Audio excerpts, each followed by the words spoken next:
sowing the seeds of cannabis and sounding the praise of our favorite plant. It's time to Hempresent. Our radio resident hempo sapien Vivian McPeak will present a weekly platform for guests and listeners to Hempresent about hemp and cannabis from the legal, activist, and reformist route. Let's round up and roll it up for our headmaster of hemp, Vivian McPeak.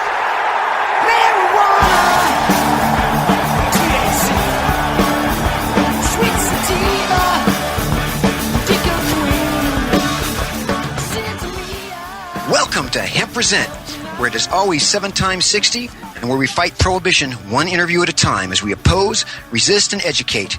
Because when it comes to prohibition, you have the right not to remain silent.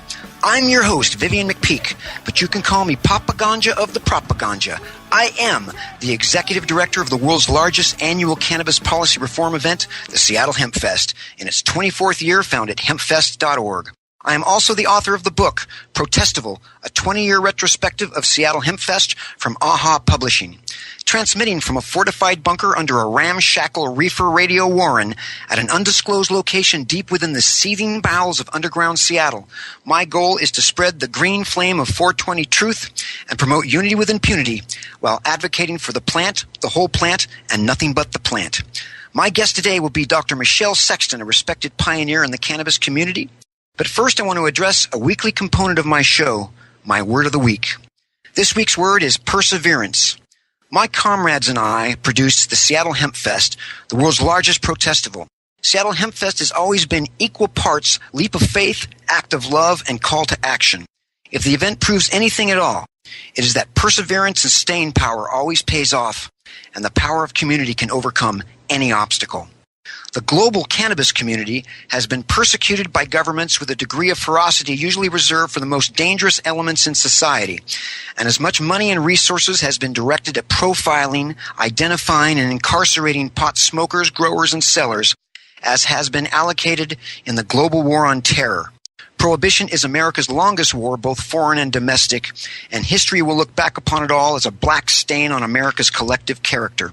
The only reason anything is now starting to change is because of the tenacity, the staying power, and the perseverance of so many activists and patients who've been willing to risk their freedom by outing themselves and their communities as they fight back against this wholesale madness that is all things prohibition.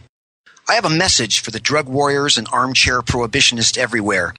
Get ready to rumble, because we are coming together at the seams, and us warriors for cannabis truth and justice will never give in, give up, or give out. Frankly, if we don't overcome, we're coming over. If we can't defeat prohibition, the next generation will, or the next generation. Because this is a relentless, nonviolent civil rights movement that has been built to last upon a foundation of perseverance, resilience, and determination. And speaking of determination, I am determined to segue into the interview segment of this program. Michelle Sexton M.D. is a technical advisor and editor on the American Herbal Pharmacopoeia, Cannabis Monograph. She maintains memberships with the International Cannabinoid Research Society, the International Association of Cannabinoid Medicine, and the Society of Cannabis Clinicians. She's currently the Executive Medical Director at the Center for Study of Cannabis and Social Policy here in Seattle, Washington, and serves on the Board of Directors for the Cannabis Training Institute and Americans for Safe Access Foundation, and she's a proud member of the MJBA Women's Alliance. Michelle, welcome to Hempresent. How are you today? Thanks, Vivian. I'm really happy to be here. It's so great to have you. I'm such a big fan of yours. Let's just dive in. Can you tell us what is a phytochemical and why should we know about them? Well, a phytochemical is a compound, and the preface to the word phyto refers to plant. So a phytochemical is a chemical that a plant makes. So they're naturally occurring chemicals. They're not essential nutrients that plants also make, like carbohydrates, proteins, fats, but they're organic because an organic compound is typically defined as a carbon-containing compound. And when plants produce them for their own purposes, such as smell, flavor, color, and the plants also use them in their defense. So against insect attacks, for instance, or any kind of plant stress, will upregulate the plant to make these compounds even more. And so what we've learned over our human history of evolving and being hunters and gatherers is that, these secondary compounds, while they may not be necessary for us to make energy, like with carbohydrates or proteins or fats, there is a biological interaction with humans with almost all of these compounds. Do they play a role in why medical marijuana is so effective for humans? Well, I think not only do they play a role, I think with cannabis and most other herbs that we use medicinally, they are the star players. In that vein, can you tell us what's the difference between botanicals and pharmaceutical drugs? Well, a botanical or a botanical medicine is typically an entire plant that you would use, such as maybe what many people do, which is to go out in their garden and harvest parsley and chop it up, throw it into a meal, or they'll harvest basil and make pesto with it. You're actually using plant medicine when you do that.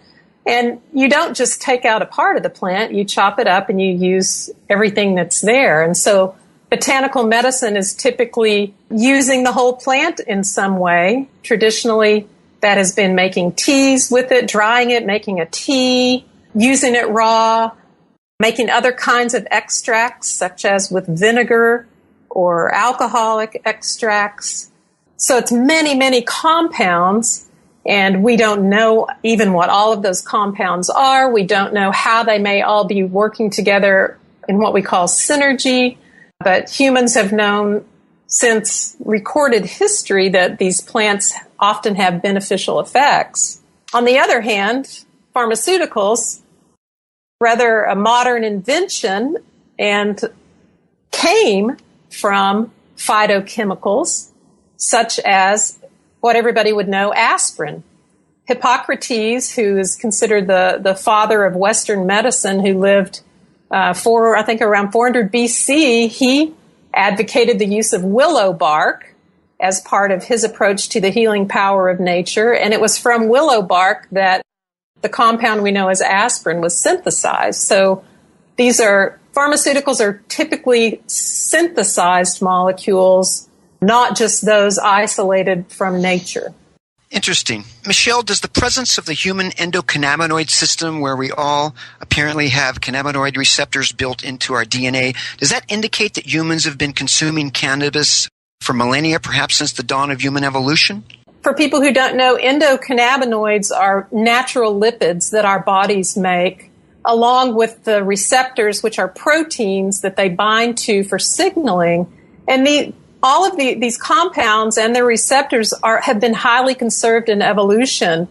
Even before humans, we're talking about an invertebrate had components of this endocannabinoid system. So the one that's been researched is a sea squirt. And it's thought that this is a highly conserved system that even goes back as far as a single-celled organism or the archaebacteria. So it's an ancient phenomenon that may have existed prior to plant life even. Fascinating. Okay, well, we're just getting started, but this is a fascinating conversation, but we're going to take a quick pause for the cause because there are flaws in the laws and hear from our sponsors. We'll be right back with Michelle Sexton. Time to roll out for the people that let us Hempresent. Hang loose. We're coming right back. Ganjapreneur.com, your guide to the cannabis business world. Ganjapreneur.com is a comprehensive resource for cannabis professionals and entrepreneurs. Download the Ganjapreneur app on your smartphone or tablet to catch up on cannabis industry news, scroll through our daily job listings, and learn about successful cannabis companies, executives, and investors. Ganjapreneur.com, helping Ganjapreneurs grow. Great websites today need expert web design and development and need to be e-commerce ready and mobile friendly. But building a marketable and profitable website can be an uphill climb. Ready to make your new website or replace your existing website? Think Orange as the new way to get in the black. Orange Hill Development works with Fortune 500 companies and offer the same top quality development service at a fraction of what other providers charge. Brands like Absolute, Carlsberg, and Nestea trust Orange Hill Development. Find out why you should trust your website with Orange Hill. Contact Orange Hill for a consultation today at orangehilldevelopment.com. Chronicling the latest cannabis industry news and headlines. Well, with 4 states with tax and regulate and the District of Columbia. The state of cannabis. Oh my God, it's refreshing. We have people that generally wouldn't speak on behalf of cannabis for fear of retribution, fear of losing your practices, fear of many of those things, and find ourselves in a place that we finally can. Bringing you fact-based news and views and keeping listeners on the pulse of what's happening in the industry today. The state of cannabis. On demand anytime, only on CannabisRadio.com.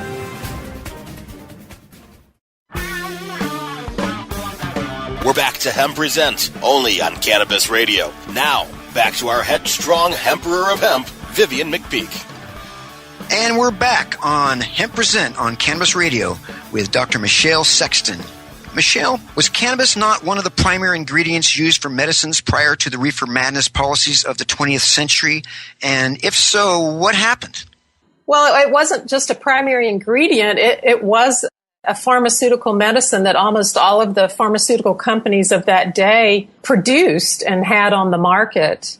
I'm not an expert on the politics of it all. I wouldn't be the right person to say entirely what happened. But from a medical perspective, as far as I can understand, at that time, herbal collection was basically wild crafting. So you went out where it was growing wild and you collected it in a field.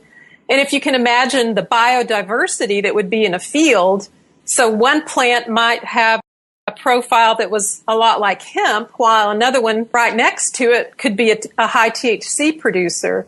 But since we hadn't isolated THC at that point chemically, nobody knew what the active ingredient was. And all we knew it was called a, quote, red oil, this extract that was being made. And if you gave it to human beings, you couldn't always predict how potent it was going to be because they didn't know what this active component was. And so that is one of the reasons that medicine, as it became organized, started having greater scrutiny of anything that was being used as a medicine. They wanted reproducible and predictable effects, and everybody knew it had strong effects, but had no idea about what was causing it. So you can imagine there was probably a bit of fear involved in that, but also just wanting to ensure, the health and safety of patients, I think. A typical fill of the cancer drug Avastin can cost more than $5,000 just for 2 vials. Over the course of a year, that can cost patients up to $100,000. A typical fill of Herceptin can cost around $70,000. But these chemotherapy drugs have been proven in some studies to be only 2.1% effective toward a 5-year survival. But a 1-month supply of medical marijuana could cost as low as $500. Why are these pharmaceutical treatments so cost prohibitive? Well, I think part of the reason is the cost of producing them. It can cost a pharmaceutical company literally billions of dollars to take a drug through the entire development process, from starting with the chemical synthesis, taking it all the way through human trials. So a company has invested quite a bit of money if it makes it through those trials and makes it to the market. And of course, they're looking, to get their investment back and also to profit. So, I think the profit margins are probably a bit ridiculous at this point when you consider how much benefit that there is for human beings. And I consider it all part of what I call the healthcare machine. We've become reliant on this form of healthcare where we think we need these single agent pharmaceuticals for health and life. And I think perhaps what we're learning is that prevention and natural health care might actually be as effective. Well, in that vein, these cost-prohibitive sometimes and sometimes very effective prescription drugs still result in the death of over 100,000 people each year, either directly or indirectly. Yet cannabis has never killed a single person, documentable, at least I think, from my layman's point of view, in 5,000 to 10,000 years of human consumption. Are you hopeful that we may someday replace many of these dangerous, toxic, and cost-prohibitive fossil fuel-derived substances with cannabis compounds? Well, from my perspective, Vivian, and I'm a naturopathic doctor, and I got interested in herbs from a teenager. This was back in the 70s, and it's been the way I've lived my life and tried to influence others that natural health, it's a viable approach to health. And I see this renaissance of cannabis actually as a gateway to natural medicine. And you see it more and more as people are talking about cannabis. Often they'll start talking about other plants as well. And we have many other plants that can provide benefit. So I am the eternal optimist, and I'm always hopeful, that humanity is going to continue to evolve and that we're going to come to our senses with regards to what is sustainable medicine. I've long believed that cannabis is one of the most therapeutic natural substances found on Earth. And that might be an overstatement, I don't know, but my old friend Jack Hare certainly used to believe that. Do you agree? Is that an overstatement? Well, I don't know that it's an overstatement. I think that it's cannabis along with some other plants that are actually also on Schedule I in the United States have, some really interesting effects on human biology, and that is on our perception. And so I consider cannabis and some of these other plants as the penultimate mind-body medicine, because they have compounds that can affect our mind, how our mind thinks, how we store memory, for instance, with cannabis, memory recall, our sensory perception, everything we see, hear, feel, taste, touch, and even smell. By smelling cannabis or other aromatic plants, we're stimulating these deep limbic parts of the brain. But at the same time, these compounds can also be out in the periphery of our body, in the blood, circulating around and binding receptors and having action. Here in Washington State, Initiative 502, quote, legalized cannabis on the state level, depending on what one's definition of legalize is. And now we have Senate Bill 5052 and the subsequent SB 2136, essentially rolling back many of the medical marijuana advancements that came with I-692 in 1998. In your opinion, what will be the effect on doctors and the patient community in our state of these recent bills? I really see these bills as quite a travesty to the doctor-patient relationship for a number of reasons. Probably number one, because these new regulations have absolutely nothing to do with patient safety or patient access and helping the patient. From my perspective, it appears to be a way to rein in this other side of the industry so that all the money can go through a single system. But in doing this, cracking down on the doctors, now there's a standardized form by the state where the doctor's required to check a box for the patient's existing condition. And I think many of us are concerned that this is a breach of confidentiality, HIPAA compliance. A patient then has to walk into a retail store and show this document, which states their medical condition right up front. And we haven't really gotten any word yet on whether that could be covered legally or not, if they could cover it like with a sticky or something, if they don't want somebody to know their diagnosis. Another thing that it did is that it precludes doctors being able to make home visits. Many of us are seeing patients that are either terminally ill or they're homebound. They have absolutely no capability to leave their homes because they're not ambulatory.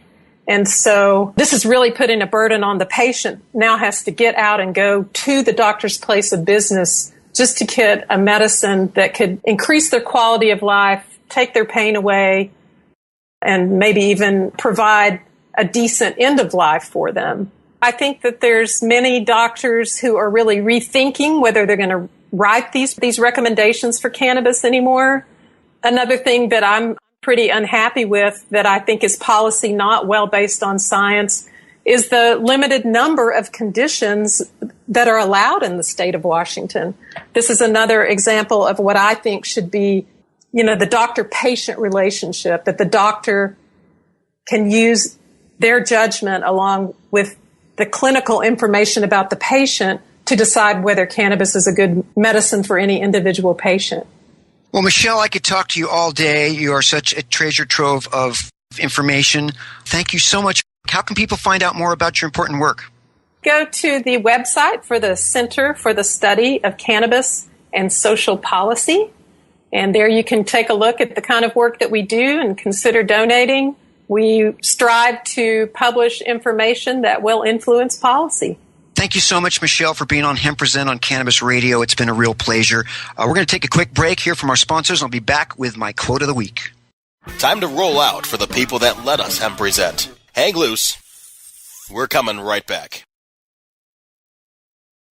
MJWellness.com, the largest medical marijuana community in the world.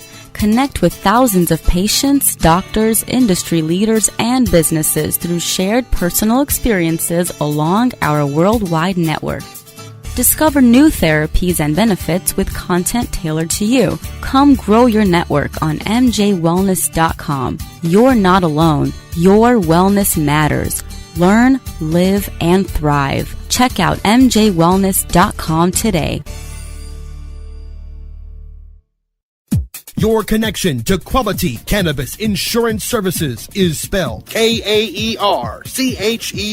That's Karcher Insurance. We have worked with ventures like Cannabis for over 60 years. We're proud to represent over 50 companies with tailor-made cannabis plans for owners just like you to insure your product, your plants, and your pursuits. K-A-E-R-C-H-E-R spells out their full-service insurance services ranging from commercial to bonds, to personal, from life to health, and more. Contact the team at KarcherInsurance.com and let our experience work for you. That's K-A-E-R-C-H-E-R Insurance.com. Contact Karen and the team at Karcher Insurance at 1-844-421-3560. That's 844-421-3560. Cannabis Confidential with Dr. Dina. Candid. I want to give you the inside story. Captivating. I want to introduce you to my kind and amazingly talented friends. Compelling. We get to meet some of the most amazing cannabis activists and warriors around. Listen in as medical marijuana pioneer Dr. Dina shares never-before-heard stories, chats with cannabis insiders and celebrity friends, and provides invaluable perspective and insight into one of the fastest-growing industries in the world. I want to share with you what was once confidential information. Let's expose the truth, discuss the issues, and learn the facts. Cannabis Confidential, only on CannabisRadio.com.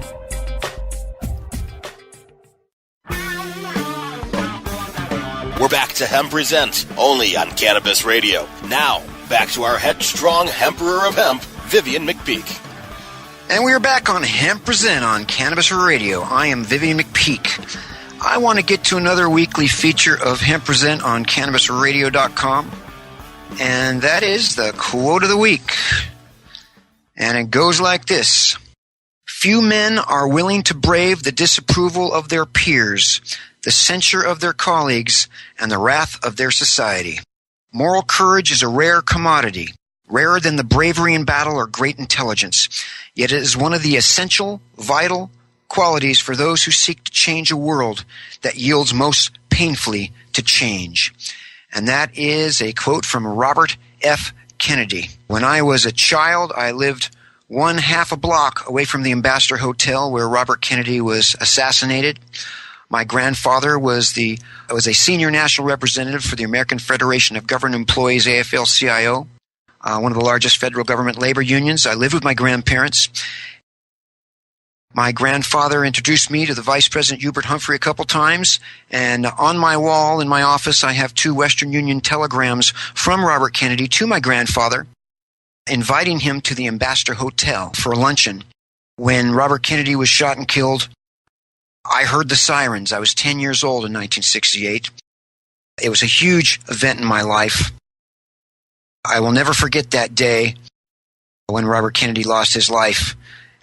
He was one of many people from that time period who stood for peace and justice and helped mold the America that we live in today. An America that could learn a lot from looking back on that period in the 1960s, which was a renaissance in many ways, a spiritual, political, and social renaissance, with all the problems and all the warts that time period had. It certainly molded me and was a big part of why I'm an activist today and why I have the optimism and the audacity to think that we can change this country and this world and make it better for the generations that are coming after us. This just about concludes this installment of Hempresent on Cannabis Radio. I sincerely want to thank my producers and all of our fine sponsors. It's been such a pleasure getting my feet wet with this incredible resource for the force of freedom, Cannabis Radio. I'm looking forward to my next guest next week, poster and art guru, Art Chantry. He's worked on many of the early Seattle Hemp Fest posters, including our 1994 poster, which hangs today in the Rock and Roll Hall of Fame. Remember that when it comes to prohibition, you have the right not to remain silent. Activism requires a voice, so speak up for justice, and remember to hempresent, because you never resent the hemp. This is Vivian McPeak on Hempresent on the Cannabis Radio Network, saying, see you next week. We'll THC you later. Freedom fighter, we must unite. Fight the power, the time is right. 'Cause we are the children of the earth supreme. So our right to the hippie dream. We got to free the weed. Take back the plant. We got to plant our seeds. Take it to